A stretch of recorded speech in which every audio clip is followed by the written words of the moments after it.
अगर आप ऐसे स्टूडेंट हो जो दिल्ली में आए, उनको जॉब नहीं मिली और वापस चले गए, या फिर आप ऐसे स्टूडेंट हो जो दिल्ली में आए और इंटरव्यू क्लियर नहीं कर पाए, या फिर आप ऐसे स्टूडेंट हो जो दिल्ली में आए हो और अलग अलग हॉस्पिटल में भी गए और आपको एक दो जनों ने बोल दिया कि मेल के लिए वैकेंसी नहीं है और आप वापस चले गए, तो अगर आप ये तीनों कैटेगरी में फॉल करते हो तो आज का जो हॉस्पिटल है एपिटोम वो स्पेशल उन स्टूडेंट के लिए है जो दिल्ली में आए हैं, चाहे वो मेल है, चाहे वो फीमेल है, चाहे फ्रेशर है, चाहे एक्सपीरियंस है।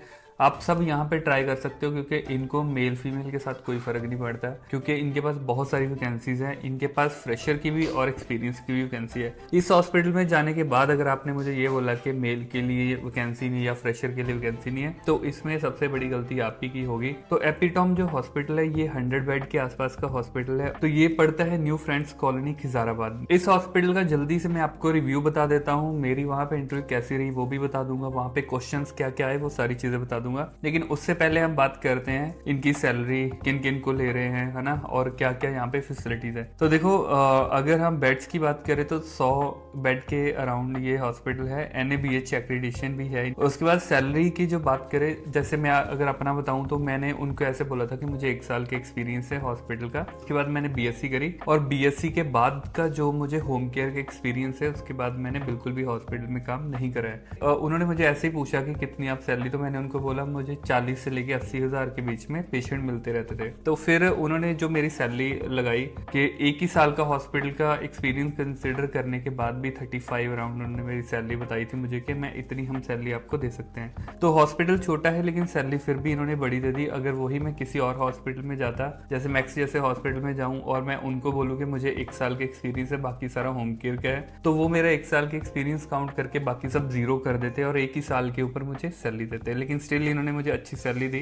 तो ये एक मुझे इनका पॉजिटिव पॉइंट लगा। दूसरी चीज़ है फ्रेशर मेल फीमेल सबको ये ले रहे हैं। तो उसके बाद इंटरव्यू की बात करें तो इंटरव्यू यहाँ पर टोटल 4 इंटरव्यूज के फेज थे मेरे। जो फर्स्ट इंटरव्यू थी वो इंट्रोडक्शन कम इंटरव्यू आप बोल सकते हो उसको। HR में मैं गया था। इनका HR थोड़ा सा साइड पे पड़ता है, वीडियो में आपको दिख भी रहा होगा। हॉस्पिटल से थोड़ा सा आगे ही एक छोटी गली जाती है, तो ये गली के अंदर एक बिल्डिंग है नूर स्टूडियो, यहाँ पे इनका फर्स्ट फ्लोर के ऊपर इनका HR बना हुआ है। तो वहाँ पे जो मेरी फर्स्ट इंटरव्यू हुई थी वहाँ पे जस्ट उन्होंने मेरा बैकग्राउंड पूछा, मुझे कितनी नॉलेज है, क्या क्या चीज़ें मैं कर लेता हूँ, वो सारी चीज़ें इन्होंने पूछा। उसके बाद उन्होंने मेरी फाइल रेडी करी और मुझे भेज दिया हॉस्पिटल के अंदर। हॉस्पिटल में हम फर्स्ट फ्लोर पे गए थे, वहाँ पे नर्सिंग सुपरिटेंडेंट का जो रूम था वहाँ पे हम गए। तो वहाँ पे सबसे जो सेकेंड इंटरव्यू मेरी हुई तो वहाँ पे मेरी ICN ने इंटरव्यू ली। ICN ने मुझे ज़्यादातर इन्फेक्शन कंट्रोल के ऊपर क्वेश्चन पूछे। मैं आपको पहले साथ साथ में क्वेश्चन भी बता देता हूँ। उन्होंने मुझे पूछे थे नोजोकोमियल इन्फेक्शन के बारे में, बायोमेडिकल वेस्ट मैनेजमेंट के बारे में, उसकी सेग्रीगेशन कैसे करते हैं उसके बारे में,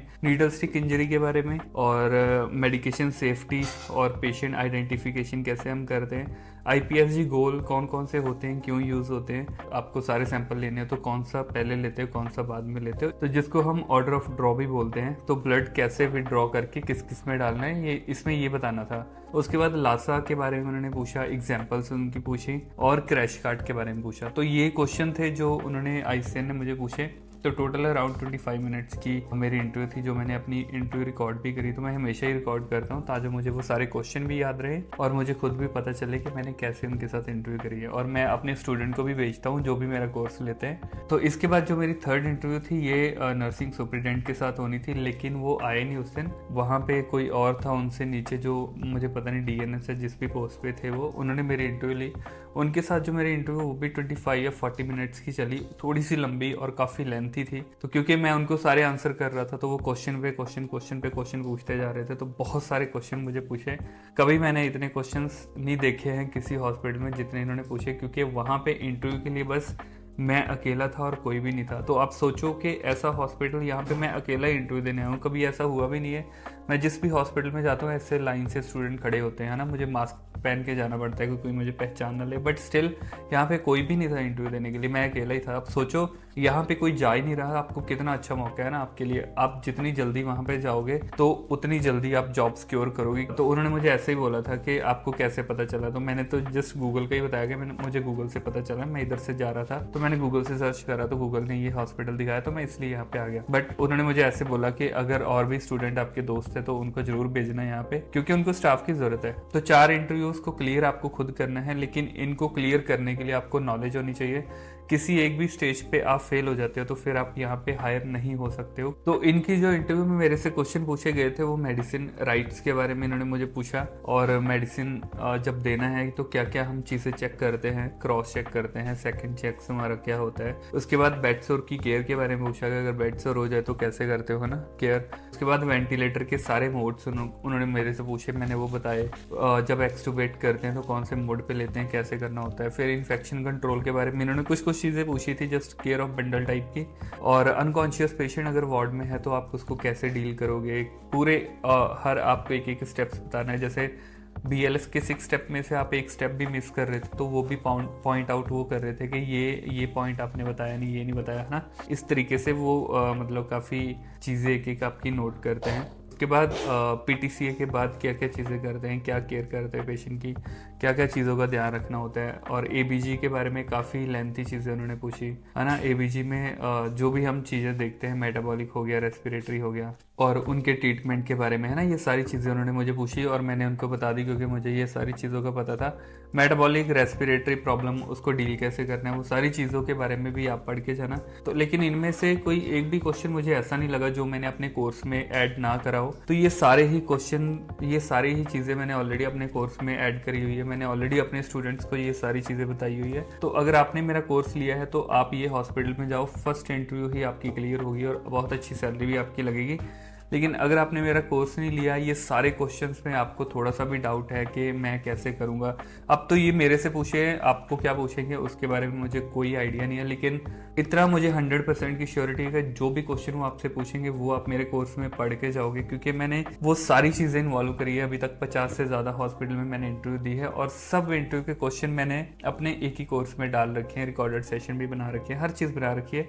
प्लस इनका जो रिटर्न पेपर है वो भी मेरे पास है, वो भी मैं आपको दूंगा अगर आप मेरा कोर्स ज्वाइन करते हो। कोर्स की डिटेल नीचे व्हाट्सएप के नंबर पे आपको मिल जाएगी। मैंने कोर्स के प्राइस बहुत ही कम कर रखे हैं क्योंकि स्टूडेंट जो आ रहे हैं वो ज़्यादातर फ्रेशर आ रहे हैं और फ्रेशर से मैं ज़्यादा पैसे लेना नहीं चाहता हूँ। लेकिन स्टिल अगर आप थोड़े से पैसे लगा के 25,000 की सैलरी लेना चाहते हो तो वो आपके ऊपर है। अगर आप घूम के वापस जाना चाहते हो तो वो भी आपके ऊपर है।